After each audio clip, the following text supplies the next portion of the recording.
Alors, Usage de faux, c'est une aventure dont le narrateur est un journaliste, un grand reporter qui a arpenté la planète en feu avec un bloc-notes, qui a vu de belles horreurs, qui est revenu un petit peu lassé, et puis lassé de la vacuité du quotidien, d'une forme de vulgarité ambiante et de bêtises ambiantes, et qui a une véritable passion pour les écrivains, les livres et la littérature. Et pour sa bonne fortune, il a un petit talent caché, voire une petite once de génie, et il forge dans son coin, pour s'amuser, de fausses lettres et autographes littéraires.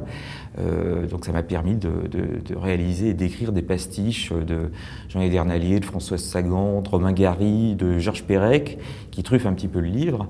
Et donc ce personnage, Victor Goupil, va décider de vendre et de mettre sur le marché, avec la complicité d'un expert, ces faux autographes littéraires qui vont s'arracher et trouver preneur.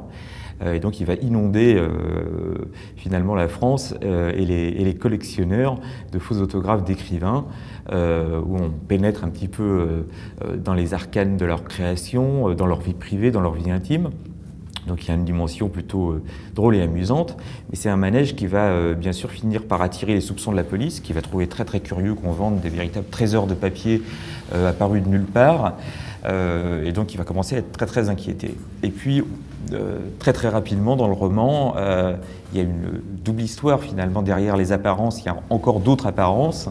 Victor rencontre par une petite annonce un peu étrange une jeune femme, Camille, une très très très belle femme, brune, une oisive orpheline, très sensuelle, complètement délurée, un peu espiègle, très taquine.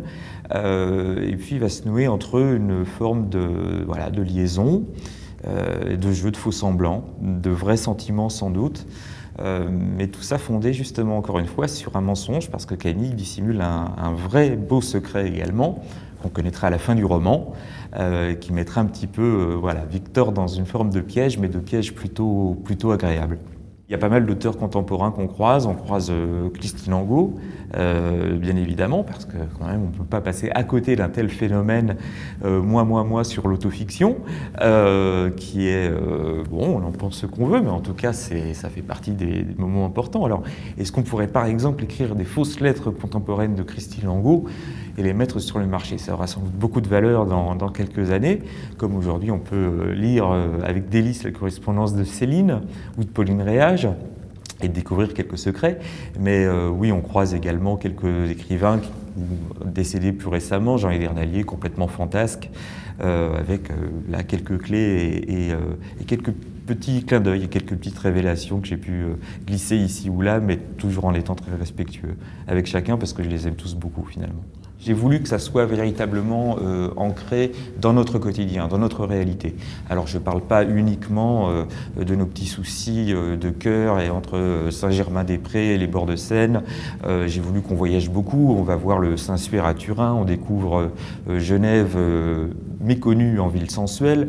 On se paye même une petite, alors là c'est moins contemporain, mais une petite croisière à bord du paquebot France avec Michel Morgan et Juliette Gréco.